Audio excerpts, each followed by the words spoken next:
Thank you. Well, you probably all know that we are living in the age of the golden age of biotechnology.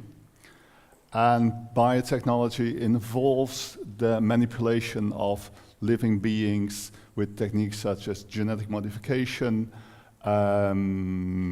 tissue engineering, and cloning. And it is a golden age because biotechnology promises us a golden future. We all become better humans and we have a better golden future. Now, this is particularly true of what is called human enhancement. Human enhancement is to radically increase with biotechnological means the capacities, the mental capacities, the physical capacities of humans beyond the species norm.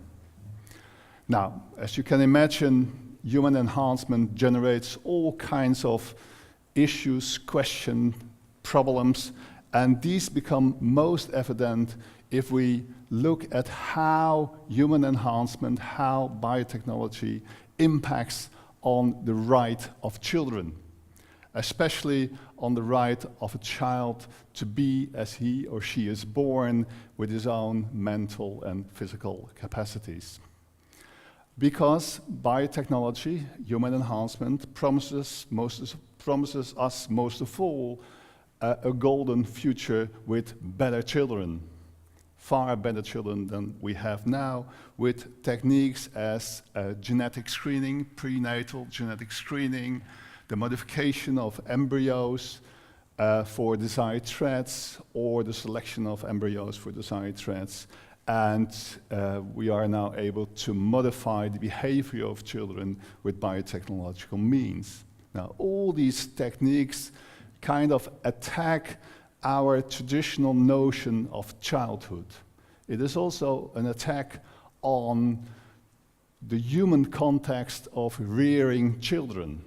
So we have to reconsider these notions in the face of biotechnology. For instance, in Denmark, there are hardly any children born anymore with a Down's syndrome. That is because of prenatal genetic screening and, of course, with the social pressure that goes with that. Does that mean that a child with a Down's syndrome is not really human? Yeah? So what are the limits that we wish to impose on human enhancement? What are the limits that we wish to impose on genetic screening? Do we think that the limit is a child with red hair or a child with blue eyes? Do we want to select on sex, which we already can, and why is that allowed? Or do we want to select on a color of skin?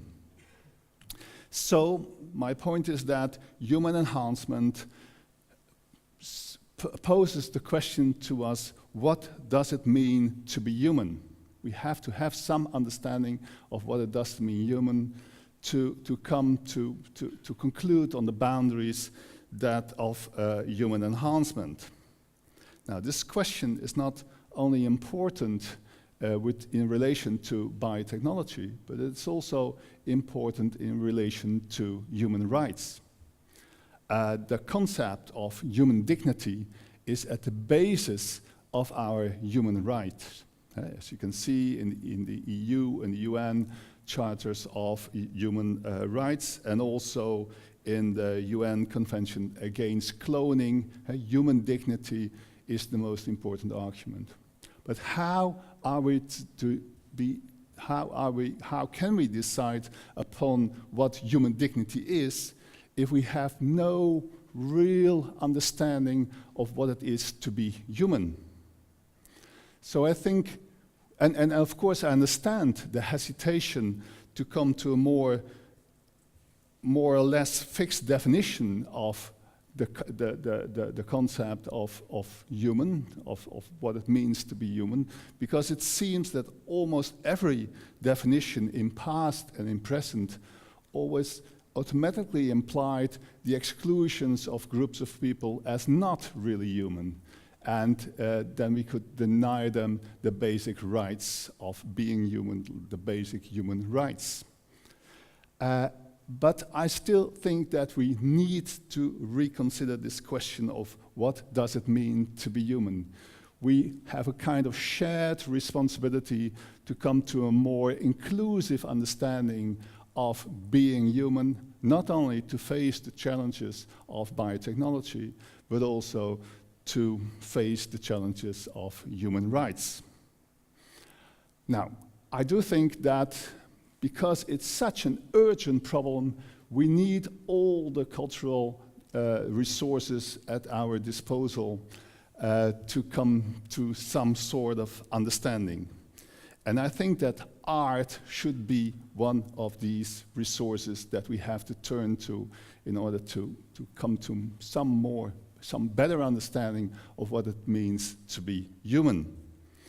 Art, of course, cannot give us any definite answer. Art can only unsettle us, can make us feel ambiguous, can disturb our thoughts. But art can also open up a new space in which other different perspectives can appear. Now,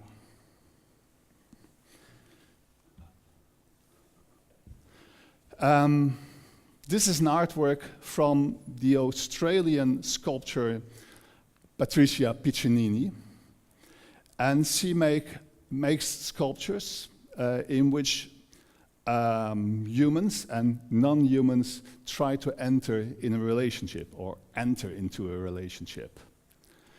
But when we are looking at these sculptures, it gives us, anyway, it gives me a kind of ambiguous feeling. What are we seeing here?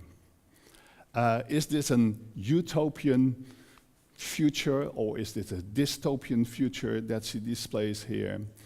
When we look at the monsters, we kind of recognize that they have anthropomorphic features, and we also seem to recognize their emotions.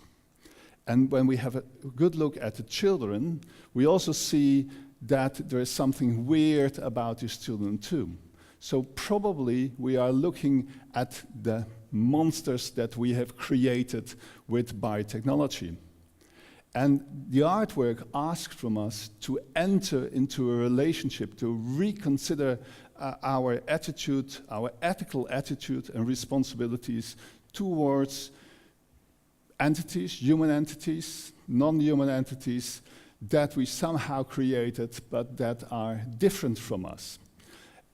She asked us, Patricia Piccinini, the sculptor, to reconsider our notion of what it means to be a child, of how a child enters into a relation with this non-human. She disturbs our ideas about what it means to be a child and what it means to be human.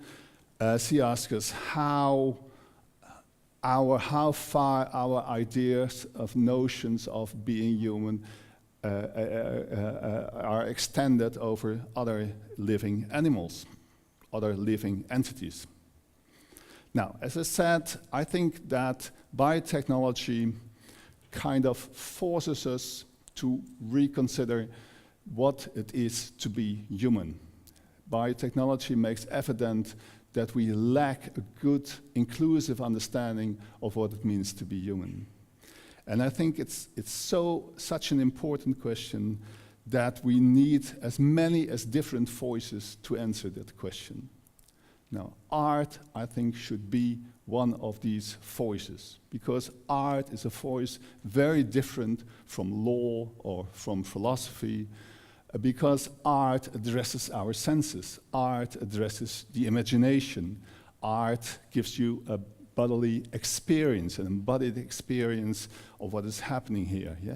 These are sculptures, you have to walk around it, you want to touch it, and at the same time it's a kind of repulsive.